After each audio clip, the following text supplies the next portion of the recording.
मुजाहिद colony नाज़माबाद का नक्शा जो है वो मुकम्मल तौर पर तब्दील हो चुका है।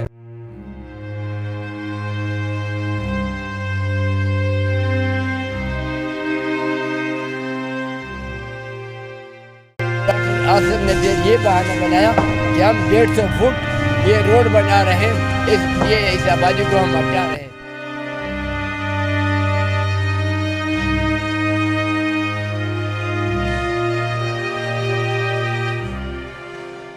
एक एक आना एक एक टका जोड़ के उन्होंने ये बनाया आशियाना। हमारे बाप दादा ने खरीदा, बाप ने बनाया, हमने उसको स्टेब्लिश किया, हमने अपनी जमा पूंजी लगा दी।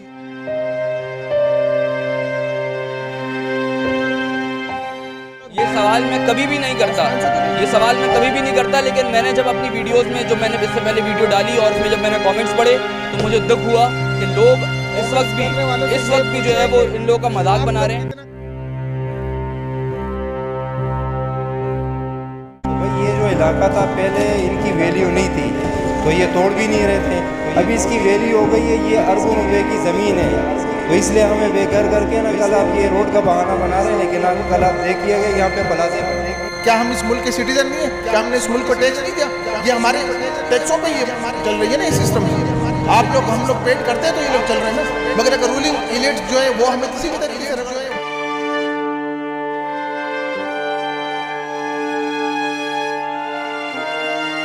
अस्सलाम वालेकुम, मैं हूं सौलत जाफरी और आज एक बार फिर हम मौजूद हैं मुजाहिद कॉलोनी नाज़माबाद में। मुजाहिद कॉलोनी नाज़माबाद का नक्शा जो है वो मुकम्मल तौर पर तब्दील हो चुका है। आज से 2 हफ़्ते पहले जब हम यहाँ आए थे तो हमने देखा था कि यहाँ पे मकानात प्रॉपर बने हुए थे, लेकिन आज हम यहाँ देखते हैं कि मलबे का ढेर है और मकानात जो है उसकी मिसमारी का सिलसिला जारी है। मेरे अक़ब में आप देख सकते हैं कि छोटे छोटे बच्चे इन मकानात के अंदर जो है वो मौजूद हैं। इन मकानात में आज से 2 हफ़्ते पहले पूरी फैमिलीज़ आबाद थी, ख़ानदान आबाद थे, लेकिन आज यहाँ पे कोई दिखाई नहीं देता। यहाँ के लोग इंतहाई परेशान हैं, इंतहाई गुर्बत में लोग जो है वो यहाँ पे ज़िंदगी गुजार रहे थे। कोई दिहाड़ीदार मज़दूर था, कोई जो है वो नौकरी पेशा शख्स था, कोई 35,000 कमाता था, कोई 30,000 रुपये कमाता था, लेकिन आज यहाँ पे जो कमाने वाला शख्स है वो या तो अपनी नौकरी देखे या अपने घर बार को देखे या फिर अपने टूटे हुए मकान को देखे, तो जाए कहाँ। यहाँ पे हर शख्स एक सवाल करता हुआ दिखाई देता है कि हम किससे फ़रियाद करें, हम किसके पास जाएं। एक बुजुर्ग शहरी हमारे साथ मौजूद हैं, इनसे बात करेंगे। अंकल बताइएगा, कब से आबाद थे आप लोग यहाँ पे और क्या सिलसिला हुआ, किस तरीके से आपकी गुलशन को उजाड़ा गया?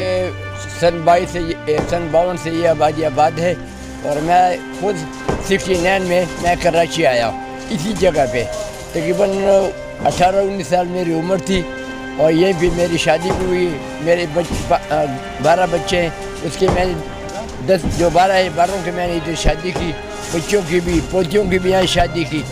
और उसके बाद जब ये अपना डॉक्टर आसिफ जो है जियोद्दीन अस्पताल वाले, मैंने खुद मैंने ये उम्मत अखबार में पढ़ा था कि वो वहाँ से पानी ले रहा था, पानी का कनेक्शन ले रहा था, क्योंकि उसके अस्पताल का बहुत खर्चा है। तो वहाँ पे जो वहाँ के जो मोहल्ले वाले थे वहाँ से उन लोगों ने शोर शराबा किया और उसने पुलिस वालों ने उनके ऊपर डंडे बरसाए, मारा पीटा। उनकी इनकारी बैठी तो वहाँ का जो DSP था वो करसवार हुआ और उसको मुख्तर कर दिया। उस दिन से डॉक्टर आसिफ ने फिर ये बहाना बनाया कि हम 150 फुट ये रोड बना रहे हैं, इसलिए इस आबादी को हम हटा रहे हैं। 150 फुट तो चलो हो गया सर, वो एक उस गली से लेके यहाँ तक ये 150 फुट पूरा हो गया, लेकिन अभी बदे नहीं, ये आबादी जो ये पटिया ये भी जाएगी। अच्छा जी हाँ, मतलब ये 150 फीट रोड के बाद अब इस आबादी की तरफ भी आ रही है? जी जनाब, हटा दिया, वो कोने पे हटा दिया, उसको हटा दिया। तो ये बताइए, क्या बाकी ये आप इलीगल जगह पे रह रहे थे, क्या बाकी गैर कानूनी थी ये जगह? नहीं सर, सबके पास कागजात हैं। ये कागजात किसने बना के दिए आपको? ये पहले हमारे यहाँ पे था वो कॉन्सर्ट साहब थे हमारे अजब खान साहब, अब वो चले गए, कोई हमारा कोई सुनने वाला नहीं है, अगर कागजात है भी या नहीं है। ये एक कौमपरस्ती ये हमारे से चल रही है, पठानों के खास तौर। देखें यहाँ पे तो हमने आगे देखा कि यहाँ पे सिर्फ पठान नहीं रह रहे, यहाँ पठान भी हैं, महाजिर भी हैं, सिंधी भी हैं, पंजाबी भी हैं। आगे भी हम गए थे तो वहाँ तमाम कौमियत के लोग इस रोड पे रह रहे हैं। ऐसा नहीं है कि सिर्फ एक कौमियत के साथ हो। हमारी तादाद खैर ज़्यादा थी, ये जहाँ भी जाएंगे कि हम ऐसे थे जैसे बेटे बहन भाई एक ही जगह छोटे बड़े सब बिल्कुल सब एक साथ रहते थे। जी हाँ, लेकिन तादाद हमारी ज़्यादा थी। हमारा अंकल उम्र क्या होगी आपकी? हमारी तकरीबन 70 साल है, देखिए 70 साल के ये ज़ईफ़ शख्स हैं जो कि जब 18 साल की उम्र में थे उनकी यहाँ पे शादी हुई थी बकौल इनके बच्चे भी यहाँ पैदा हुए और उनके बच्चे भी अब यहाँ पैदा हुए, लेकिन फिर इनके मकानात को तोड़ दिया गया ये कह के कि ये गैर कानूनी जगह है। तो 70 साल से क्या यहाँ की इंतज़ामिया सो रही थी? क्या यहाँ की इंतज़ामिया जो है वो बेहोश हो गई थी या वो कम अकल थी, या अब जो है वो ज़्यादा अकल वाले लोग आ गए हैं जो कि यहाँ पे आके कार्रवाइयाँ करा रहे हैं? 70 साल से ये लोग किधर थे? क्यों इस जो गैर कानूनी जगह है इसके ऊपर आवाज़ नहीं उठाई जा रही थी? इसी तरीके से आप अगर मेरे अकब में देखें तो जहाँ तक नज़र जाती है वहाँ तक मकानात टूट चुके हैं। ये कोई सीरिया नहीं है, ये कोई फ़लस्तीन नहीं है, ये कराची का शहर है नाज़िमाबाद, कराची का इलाका है नाज़िमाबाद, मुजाहिद कॉलोनी। यहाँ पे लोग रहा करते थे, आज यहाँ पे कोई रहने वाला नहीं है, सिर्फ मलबा और सिर्फ मलबा जो है वो यहाँ पे दिखाई दे रहा है। यहाँ के लोग इंतहाई परेशान हैं, कोई यहाँ पे अमीर कबीर लोग नहीं रहते हैं। मैंने इससे पहले जो वीडियो सोशल मीडिया पर अपलोड की थी उसमें लोगों ने मुझे बोला कि ये लोग अगर गरीब लोग हैं तो उन्होंने 50 लाख रुपए का घर कैसे बना लिया? तो भाई जो लोग कमाते हैं वो अपना घर बनाने के लिए जमा पूंजी अपने पैसे जोड़ते हैं, इसलिए वो लोग घर बनाते हैं। यहाँ कुछ लोग मेरे साथ मौजूद हैं, इनसे भी जी जी जी जी खुद मैं बैंक का मुलाजिम हूँ जी, मैं बैंक से रिटायर हूँ अलियाड बैंक में। मैं सिक्योरिटी गार्ड था। मुझे जो 80-90 लाख ये तकरीबन 20-25 लाख मुझे मिले। मैंने 2 बच्चों की शादी की, सारे बच्चे गवाह हैं। फिर उसके बाद जो बचा कचा मैंने ये मकान बनाया। सुने, बच्चियों की शादी भी करी और फिर जो बचा कुचा था उसमें इन्होंने मकान बनाया। इस तरीके से लोग कमाते हैं और बनाते हैं। आप लोग बड़े आसानी से कमेंट्स में लिख देते हैं कि ये लोग कैसे कमा रहे हैं, कैसे बना रहे हैं। तो इस तरीके से जमा पूंजी सारी ज़िंदगी की जो ग्रेजुएटी थी उन्होंने लगाई और फिर इन्होंने ये अपना मकान बनाया। मेरे साथ कुछ और भाई भी यहाँ पे मौजूद हैं, ये हमारे साथ भाई मौजूद हैं जी। लोग बोलते हैं, जब हमने वीडियो अपलोड करी लोगों को कमेंट्स आए कि ये लोग अगर इतने गरीब हैं और इतने मजबूर लोग हैं तो उन्होंने घर कैसे बना लिए? तो इसका जवाब आप देना, आप लोग यहाँ पे रहते हैं, किस तरीके से आप लोगों ने बनाया बताएं लोगों को। असल में कब्र का हाल मुर्दा जानता है। बेशक। ये जो लोग कहते हैं ना ये फालतू बकवास, इन लोगों से पूछो कि तुम्हारे आबाजान ने तुम्हें क्या कुछ दिया था? हमारे वालिदैन ने मेहनत की, हमारे वालिद मुल्क से बाहर रहे, सफ़र किया, अपने बीवी बच्चों को छोड़ा और एक जिस तरह कोई माइग्रेट करके जाता है इस तरह एक ज़िंदगी गुजारी, जिला वतनी टाइप की। आप हिजरत करी उन्होंने। एक आदमी बाहर 25-30 साल रहे, सऊदी अरब में, दुबई में मजदूरी की, एक आना एक टका जोड़ के उन्होंने ये बनाया आशियाना। हमारे बाप दादा ने ख़रीदा, बाप ने बनाया, हमने उसको इस्टेब्लिश किया, हमने अपनी जमा पूंजी लगा दी। अब हमारी जो नस्लें आ रही थी उन्होंने उसको देखें। अच्छा ये बताएं कि आपने अपने इस्टेब्लिश किया उस चीज़ को दोबारा, जिस तरीके से आप बता रहे हैं दादा ने ख़रीदा, बाप ने बनाया और आपने बेहतरीन किया उसको, तो क्या आप कोई मिल ओनर हैं? आप कोई फैक्ट्री ओनर हैं? लेकिन ट्राई टू अंडरस्टैंड मैं क्या कह रहा हूँ। ये तो आप देखें ना कि पहले एक आदमी था, उसके बाद उसकी औलाद थी 2-4, उसके बाद उसके 4-6 बच्चे हुए, सब मिल के कमाने। अब देखें आप 80 गज का प्लॉट है, उस पर 1-2 आदमी एकोमोडेट हो सकते हैं ना। अगर उसने मल्टी स्टोरीज बना दी तो जाहिर है उनकी एफर्ट्स थी ना, उन लोगों ने मेहनत की, अपना पेट काटा, लोन्स लिए, पेट काट के बनाया जाता है घर, ऐसे नहीं है। दरख्त से तोड़ के लाए। हम लोग नौकरियां करते हैं, मजदूरियां करते हैं, कोई हमें साबित करे हम कहाँ से चोरी करते हैं? क्या इस सिस्टम में हम इस सिस्टम का हिस्सा नहीं है? हम टैक्स नहीं देते? हर चीज़ पे हम टैक्स देते हैं, हर चीज़, मतलब जो भी चीज़ हम बाय करते हैं उसको हम पेड करते हैं। बिल्कुल। कोई ऐसा तो सवाल हमने रातों रात ये सवाल मैं कभी भी नहीं करता, ये सवाल मैं कभी भी नहीं करता, लेकिन मैंने जब अपनी वीडियोस में, जो मैंने इससे पहले वीडियो डाली और उसमें जब मैंने कमेंट्स पढ़े तो मुझे दुख हुआ कि लोग इस वक्त भी जो है वो इन लोगों का मजाक बना रहे हैं। कितना कमाते हैं, आपकी अर्निंग क्या है? और आप लोग ये बेंगलोर जो बनाते हैं, देखें अगर अल्लाह ने किसी को दिया है, मैं किसी पे वो नहीं कर रहा, ठीक है, बिल्कुल ठीक है, किसी पे तनकीद, लेकिन अगर आपने ये अभी जैसा आपका गेटअप है, ये आप लेके आए हो क्या? नहीं। इसके बैक पे कौन है?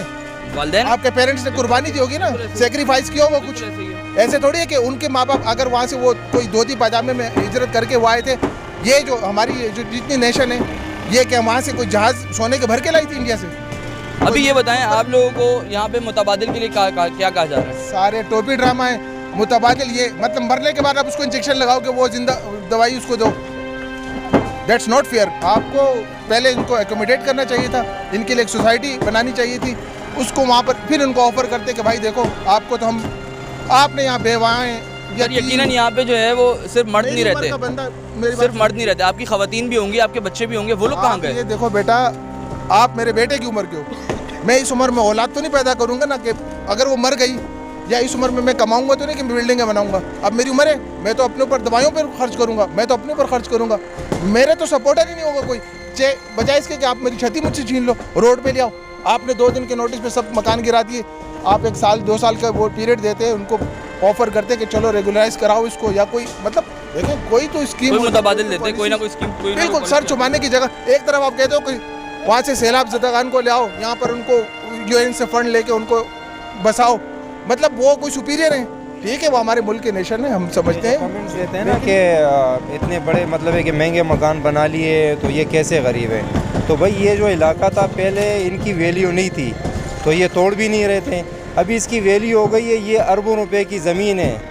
तो इसलिए हमें बेघर करके ना कल आप ये रोड का बहाना बना रहे हैं, लेकिन आप कल आप देखिएगा यहाँ पे प्लाजे बनेंगे। सर ये बताइएगा कि देखें इस पूरी मैं आप देख रहा हूँ पूरा पट्टा है ये पूरा, यहाँ पे सिर्फ मर्द हमें दिखाई दे रहे हैं, सिर्फ मर्द तो नहीं रहते ना, यहाँ पे आपकी ख़वातीन भी होंगी, आपके बच्चे भी होंगे। कैसे अकोमोडेट कर रहे हैं अब आप लोग, कैसे ज़िंदगी को जो है वो आगे बढ़ा रहे हैं? हमारे भाई हमारे बच्चों का मुस्तकबिल इन लोगों ने तबाह कर दिया। लोग जो है ना यहाँ से 1-1 घंटे की मुसाफिर पे चले गए। ये मेरा बच्चा है, आदमजी स्कूल में पढ़ता है नाज़ाबाद पे। मैं इसको 10-12 दिन से मैं छुट्टियों पे हूँ, मैं इसको सुबह बाइक पे लाता हूँ, ले जाता हूँ, 2 बच्चों को छोड़ता हूँ। मेरे 10-15 हज़ार के एक्सपेंस इनकी सिर्फ ट्रेवलिंग पे खर्च हो रहे हैं। अब आप बताएं मैं इनको किसके हैंड ओवर करूँ? और अपनी फीमेल्स के जहाँ तक ताल्लुक है, हम यूँ समझो कि हम शहर से गांव देहात में जंगल में चले गए, वहाँ पर हम लोग रेंट पे रह रहे हैं। एक तरफ अपना खाना बदोशी की ज़िंदगी गुजार रहे हैं, इससे भी बदतर खाना बदोश तो कुछ थोड़ा सा मतलब वो मेंटली प्रीपेड होते हैं ना, हम तो नहीं प्रीपेड थे, हमें तो एकदम से 50-60 सालों से अपने घरों में शहरों में रहने वाले लोग जो है वो मजबूरन जंगलों में चले गए हैं। ये देखें बाय बर्थ, ये इनकी एज, आपकी एज कितनी होगी? 57 मतलब 57 साल से यहाँ पे रह रहे थे और इनके वालिदैन यहाँ पर आए थे और अब जो है वो जंगल पे रहने में मजबूर हो गए हैं। खुदारा इनके बारे में सोचें, इनको मुतबादिल दें, फौरी दें, ऐसा ना करें इन लोगों के साथ कि ये लोग परेशान हो जाएं इस तरीके से कि इस वक्त जो है वो मजबूरी में ज़िंदगी गुजार रहे हैं। बगावत में मजबूर किया जा रहा है हमें कि हम कहाँ जाएं? क्या हम इस मुल्क के सिटीजन नहीं है? क्या हमने इस मुल्क को टैक्स नहीं दिया? ये हमारे टैक्सों पे ये चल रही है ना ये सिस्टम।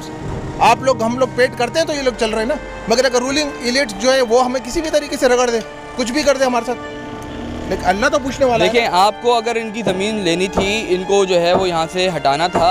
अगर आप हटा रहे हैं, कानूनी तौर पर हटा रहे हैं, आप बिल्कुल हटाएं, उसमें कोई हमें दिक्कत नहीं है, ना ही कोई हमें परेशानी है, लेकिन मुतबादिल दें इनको मुतबादिल फराम करें ताकि ये लोग भी जो है वो अपनी ज़िंदगी को आगे बढ़ा सकें। इनके ये छोटे छोटे बच्चे हैं, अगर ये बच्चे तालीम हासिल नहीं करेंगे तो ये नुकसान हमारे मुल्क को होगा, इसका नुकसान हमारे मुल्क को पहुंचेगा। बिल्कुल सही बात है, इनका कहना बिल्कुल दुरुस्त है कि अगर ये तालीम हासिल नहीं करेगा तो इस जैसे आज यहाँ पे 1000 बच्चे हैं जो तालीम हासिल नहीं करेंगे और उन सब का जिम्मेदार आप लोग हैं जो कि इक़्तिदार में हैं, जो कि यहाँ पे इस वक्त इंतज़ामिया को संभाले हुए हैं। मैं दरख्वास्त करूँगा एक बार फिर, इससे पहले वाली वीडियो में मैंने दरख्वास्त करी थी और आज फिर दरख्वास्त करूँगा कि खुदारा CM सिंध साहब नोटिस लें, ये आपकी आवाम है।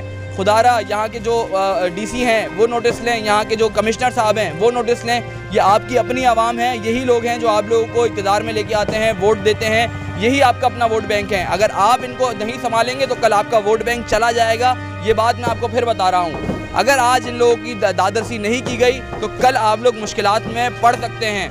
ये आवाम आपसे बदजन हो जाएगी, ये आवाम आपसे बदजन हो चुकी है क्योंकि इनको मुतबादिल नहीं दिया जा रहा। ये लोग कोई अमीर तरीन लोग नहीं हैं, इनके पास कोई दूसरे घर नहीं है, कोई मकानात नहीं है, ये लोग किराए पर जा रहे हैं, इनके पास इतना खर्चा भी नहीं है कि यहाँ से वो नकल मकानी कर सकें, अपना जो सामान है उसको शिफ्ट कर सकें या फिर किसी और जगह जो है वो घर ले सकें। यहाँ के लोगों से हमने बात करी, इनका यही कहना है कि हम इतने परेशान हैं कि हम शहरों से निकलकर जंगलों में रिहाइश पजीर होने पर जो है वो मजबूर हो गए हैं। अपने बच्चों को स्कूलिंग इनकी यहाँ पर है, जंगलों से निकलते हैं, यानी जंगल से मुराद ये हब चौकी की तरफ गए होंगे, ये मेमार की तरफ चले गए होंगे, ये आगे मंगोपीर की तरफ चले गए होंगे। तो खुदारा इनके बारे में सोचा जाए, इनकी जो बच्चे हैं इनकी तालीम के बारे में सोचा जाए, एक अच्छी सोसाइटी, एक नई स्कीम बना के दी जाए, KDA से मंजूर शुदा इनको स्कीम बना के दी जाए ताकि ये लोग अपना गुजर बसर कर सकें, अपनी रिहाइश को इख्तियार कर सकें। यहाँ मैं अपने कैमरामैन से कहूँगा कि आपको दिखाएं, सामने भी इस वक्त भी जो है वो बिल्डोज़र चल रहा है, काम जो है वो तेज़ी से जारी है।